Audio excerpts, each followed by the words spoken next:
Welcome to Suzanne's studio. I'm Suzanne Barnett, your host, and tonight I have to tell you this story. I'll make it short. My guest tonight is Dr. Wilen-Daugenti, and Tracy was on the show about 3 or 4 months ago. I have had so many phone calls about Tracy that here she is again. But let me just tell you a little bit about Dr. Tracy. She is a visiting scholar at Stanford University, and she's written over 10 books, and I'm not going to say any more because it'll take the rest of the time. Tracy, I'm sorry. I'm sorry to have talked so long. No, thank you, Suzanne, for having me back. It's such a pleasure. Well, you are such a unbelievable young woman. You really are. Tell what you do, though, exactly, would you? Sure. Okay. So I'm a half academic, half corporate person. So I'm a corporate executive for Silicon Valley firms, but I'm also a visiting scholar at Stanford, which means I research on the topic of the impact of technology on society, work, and education. And so much of the research that I publish, we have talked about in previous shows, and I thank you very much for that. My pleasure. Let's just talk about your book for a second. Oh, sure. Well, Okay. thank you. So Women Lead came out in March, and it's about women, careers, and leadership. And this was 2 research studies, a quantitative and a qualitative. But what we did is we wrapped it into a book that is easy to read with a lot of great tips and pointers for women who work. Thank you. But you know, the interesting thing that I just found out tonight, I thought I knew everything about you. I thought you just concentrated on women and getting their jobs. Tell about that. No, so actually the research I'm conducting now is really a 360 look at careers and career development. And this is gender neutral, and it's really more about how has technology changed the way that careers are developing today. So if you think about it, when I graduated from high school and college, it was a very classical world. That was enough. Today's students are graduating into a very technology-oriented world. And so we have to learn and be educated, but we also have to be able to think in a technology world. So I look at the careers, what's different, and what do we need to do differently today. And that's gender neutral, men and women. I haven't heard that expression, gender neutral. Gender neutral. But you've said so many fabulous things about women. Could you just tell us a little bit about that and how Sure. women operate in a working environment? Sure, and thank you for asking. So I started researching women in around 1990, and a lot of it was because I was a single woman working in Silicon Valley at Apple and Cisco and HP, traveling overseas on international business. So 8 books later, I wrote about women doing business, and this is all research that I conducted in different parts of the world. And I was very energized because I felt that women really are our future leaders. So the final book in the series so far, this is really about women in the U.S. and how they are leaders today, and they're going to bring us forward into the future. But what about the fact that, I mean, this is a question, are women still underpaid compared to men who have the ones that have the same job, Tracy? Well, according to the government statistics, yes, and according to many of the salary surveys, yes. So what I suggest to young women today is you really need to take control of your career and all aspects of life. Understand your profession, understand if you would like to pursue entrepreneur so you can control your outcomes and your income. Mm-hmm. Understand finance, right? There's a lot of instruments that you can build up your personal wealth. And while this is a fact in reality today, I think women, if they can start more businesses, can set the stage for the future for future women. How does that affect men? Well, no, it's a good question, because actually what we found in our leadership study is that men and women, Generation X and Y, which is just think age 50 and under, were gender agnostic. very interesting in terms of views of women and men in leadership. Women overall ranked women higher on all attributes and characteristics of leadership. So there's only one group that didn't necessarily measure women equal or greater than men, and that was a population of baby boomer men. So if you look at the workforce today, that's about 18% of the workforce. So there's a couple of things. One is they do have a lot of the power in the workforce in Fortune 500 companies. Number two is they're still working. A lot of people did retire old, you know, in their 50s or 60s, but today they're not. And number three, well, eventually they will retire. But what we need to make sure is that the younger generation is groomed to be what I call gender agnostic and continue that and help each other. I was going to ask you about the blog. Tell what is a blog? Sure. So blogging is really electronic articles. So I blog for the Huffington Post, I blog for the Examiner, and BuzzFeed. These are 3 popular blogs. And each week you can submit 1 or 2 articles which are about 500 to 700 words. And it's a fantastic opportunity to get your word out before going into a formal white paper or into a book. It's more real time. People can comment back to you, and you can actually continue the conversation. So what I try to do is think of each month what's topical. So in April, I chose Women in Negotiating because so many books came out talking about women in negotiating. And each month I pick a new theme that's very relevant to the headlines in the news. Well, it's so interesting because on my computer, I decided that I would print out a couple of your blogs, and 20 pages later, but they were so informative, really.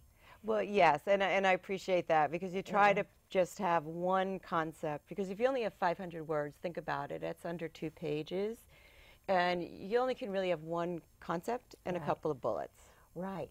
What about the fact that, well, there are 2 things I want to talk about. First, I'm going to ask about, you say education is so important. Why? So if you think about, you know, jobs today, right, and if you look at the Bureau of Labor Statistics, job categories, and what's required, there's a lot of demand for jobs in healthcare, business services, and the STEM field, and education, higher education, and K through 12 actually. If you look at the education requirements, all of those fields are requiring not only a bachelor's degree, but also a master's degree. Right. So today, I think it's important to look at what career you want, but then also investigate. What skills do I need? Do I need extra education or do I not? You know, is technology, you know, programming is a language development. Maybe I don't need a degree because I excel in programming. But I think what's important for career development is you have to just set your sights on something and then understand how to get there. Well, that goes well with my next question. What about a person who had a wonderful job, this is man or woman, and they were let go at age 50? What happens to those people, Tracy? Well, I think I know a lot of people have had that situation happen to them, and that's a reality in today's environment. So there's a couple of strategies. One is when we interviewed women on this, a lot of women looked at what could they do on their own, because they may not want to go back into the workforce. So they looked at consulting. And as one woman said, when she investigated consulting, she saw that there were 2 buckets. One is that you had a skill, like web programming, cooking, web design, auto. That's a real skill. And a lot of people made money off of marketing their skill. And she said, that's not me. So she said the other area of expertise for consulting are people who are experts. So for example, she was a vice president of marketing for many Silicon Valley firms. So she could market herself as a consultant in her area of expertise. And the way that she did it was that because she worked at large firms, as a senior executive, she markets herself as a key marketing person for small firms because she can see the whole value add that they haven't gotten to yet and help them move forward. So that's one option. Another option is a story of a woman who's a very close friend of mine who's 68, and she's preparing for her encore career. What is she going to do from 70 to 90? And she said, look at careers, number one, in your proximity, because you're probably not going to move. And she said, what's in my areas is IT and healthcare. Number two is age-appropriate careers. So she said, will a technology firm hire me at 68 or 70? Probably not, but healthcare would. Because she says, who's better to take care of geezers but the geezer herself? So some advice there. That's wonderful advice. What is IT? Information technology. Oh, Sorry. Okay. What if a person doesn't have a computer? You know, they're just not technology savvy. Yeah. No, I hear you. Yeah. So that was me. All right. So I live in the Microsoft store, the Apple store, and the phone stores. Number one, I can get a lot of free classes there. And number two, I can get very inexpensive classes. So for example, at Microsoft, I pay $100 and I get 52 one-to-one hour sessions a year at Microsoft. I go in, they can teach me everything about my computer, software, things I don't know, games. It's very exciting. There's lots out there. So tell another story. I love stories. Well, I can tell you that it's very frustrating today with technology, and I would suggest to people that to do some of the things that I did when I first came out to Silicon Valley, and that is, if you can try to work for a company that has technology, or has leadership courses or finance courses. These are great ways that you can just build up your portfolio while you're working and get a lot of classes. I also took a lot of classes at community colleges at night. There's a lot of adult ed and community college classes. So I think that people can still work and have an education, that they chose. But I think if they're worried about technology, there's ways to get it. Yeah, I think that's important. I don't see how anyone, I don't care what age, they have to be educated in technology. They Don't you do. think? Really? They do. And I will tell you a funny story, because if you're looking for a job or career, there's a concept here in Silicon Valley called the Meetup groups, and they're fantastic. They can be a hiking meetup group. You might find a technology meetup group. Well, I found a fantastic group called the Palo Alto Wine Group. Well, it has over 4,000 members, and the person who runs it offers, who's a recruiter, offers to critique resumes on the spot just to help people along. So I said to him, why did you start this? He said, you remember when Silicon Valley went into the slump? He said, and then everyone had pink slip parties, right? You got your pink slip. He said, so I invited a lot of people over because they were really struggling. And I offered to look at their resume, and I love wine. So I said to people, just bring a bottle of wine. Well, so many people came, he said, I had to create a club, and then we met every single month, and now we go to venues all over Palo Alto, and it's a fantastic networking organization, and people have fun. And it's all about careers and jobs. That, I did not know about that. Yeah. What are some of the other clubs? Well, the Technology Club, I was talking to my colleagues at the Institute for the Future in Palo Alto, and a lot of times they open up their doors on the weekends, and they let technology clubs come in, and they said it's fascinating because you have mothers and daughters and fathers and sons, and they come in and they might be building a robot or building, some sort of new program, but it's all about technology and getting together. Another very popular one, of course, is the hiking club, and because so many people in the Bay Area like to hike, and so you can get together and you just meet other people. And that is networking. Don't you think practically everything is? Yes, really and do, as Tracy. recruiters say, Yeah. 85% of jobs are still gotten through personal networks. So no matter what you Really? do, it's usually a person who knows someone who eventually puts you in contact with that right job. So you have to put it out there. You have to work so hard. I mean, these companies, the big companies, like no more than 30. Am I wrong? 30 years old. Oh, it just depends on the Yeah. industry. I think that's Yeah. very industry specific. Do you? Yeah. I mean, I think you can find jobs in healthcare, and you can be more seasoned. I think some of the young startups, of course, are always more attracted to the young people coming out with all the latest technology skills. Education, again, you can be seasoned, and if you have a master's degree, you can teach at the college level. There's a lot of opportunities. You just have to look for them and ask about them. You're so positive. I am. You are. You have to be. Now, when you do your teaching, what is that like for you? So I haven't had the opportunity to teach in a while because of all the travel, but I have taught at Berkeley, Golden Gate University, Menlo College, a variety of colleges in the Bay Area. Most of the time I either do a corporate class or I do an evening class or an online class. And so a lot of my students are actually adults, which I think is very energizing because people bring into the classroom their experience and their knowledge. So it isn't really like a one-way discussion in classes. It's more of us getting together and talking about a relevant topic or subject, of course meeting all the objectives in the course, but really bringing in the experience. And I learn more than my students learn from me. I learn from them. Of course, that really makes it work. And it's very interesting here in the Bay Area because we have such a cross-section of technology firms and healthcare firms and financial firms and retail firms and so many firms that you can learn so much. Well, tell us, how do you teach in one sentence?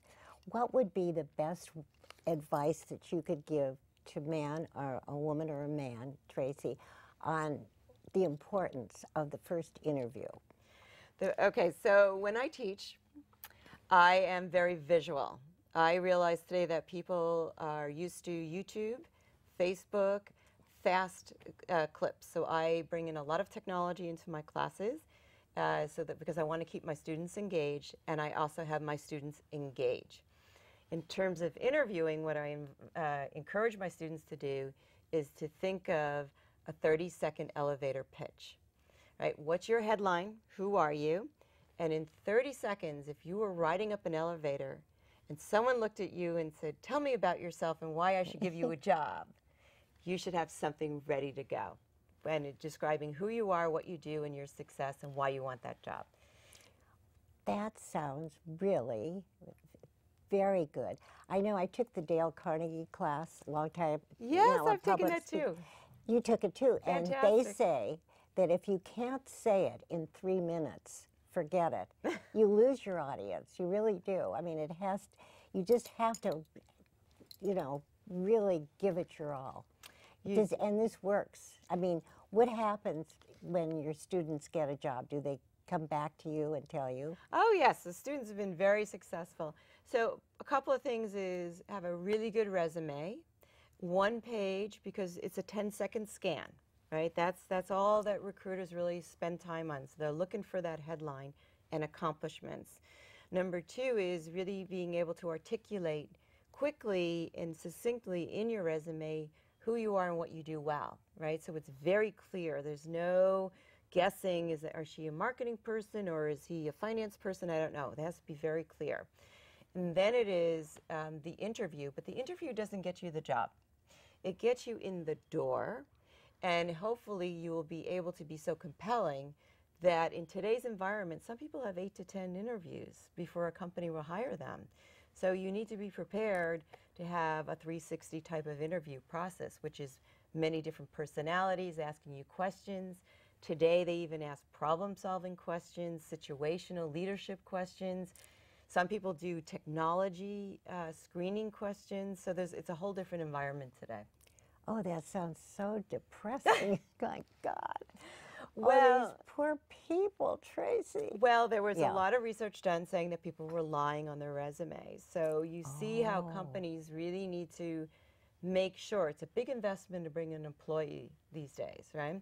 So you want to make sure that the person is best suited for the job and can fit into the culture of the companies, because company cultures vary quite a bit. It's very different working for a Google versus an Apple versus a Cisco. Really?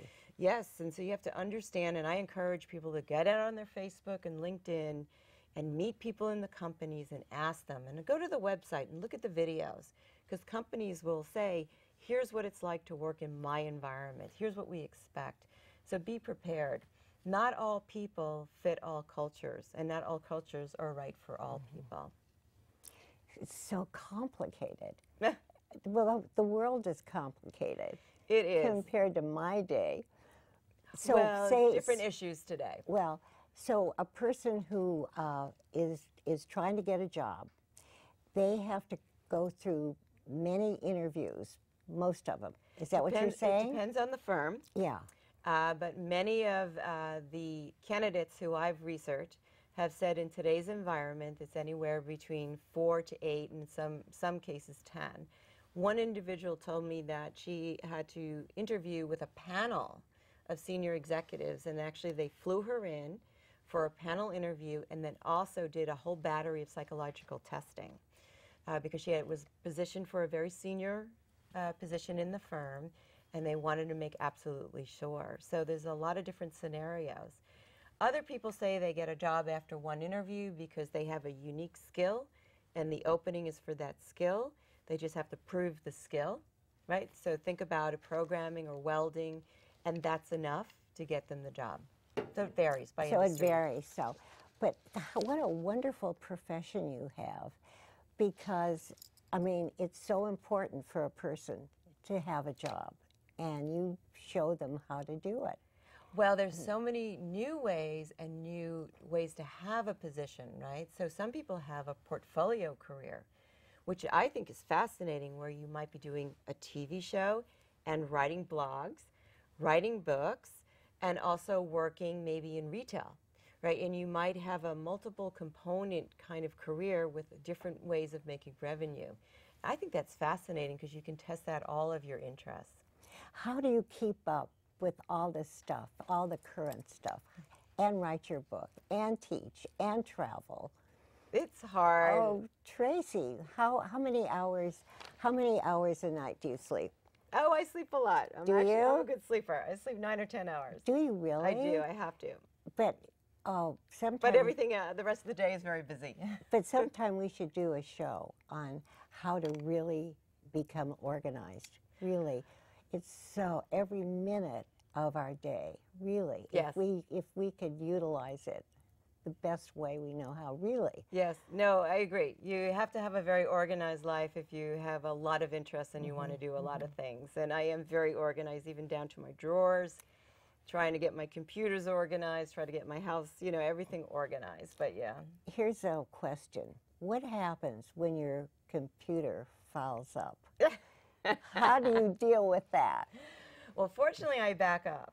Oh, you do? And I've learned that over the years the hard way. So I back up and back up and back up. So I always have a drive with me. So I can go, if I had to get a new computer immediately, I can plug in the drive, which has all the data. So the hard drive backs up the data, and I can start again. I also carry around a lot of those memory sticks, or what they call thumb drives, and I keep important presentations, because I do so many presentations and files, right with me in my purse all the time, just in case, because it happens so much. Well, you have to do a special show, and you have to bring all that stuff. Show us how to do it. Oh, I can no, show really. you stuff, yeah. No, what else? When you were a little girl, were you like you are now in terms of being so motivated? I would say that when I was small, I was shy, and then after high school, I guess, blossomed, as they say, and then became very energized and more social than I was in my early years. However, I was always a very dedicated student, and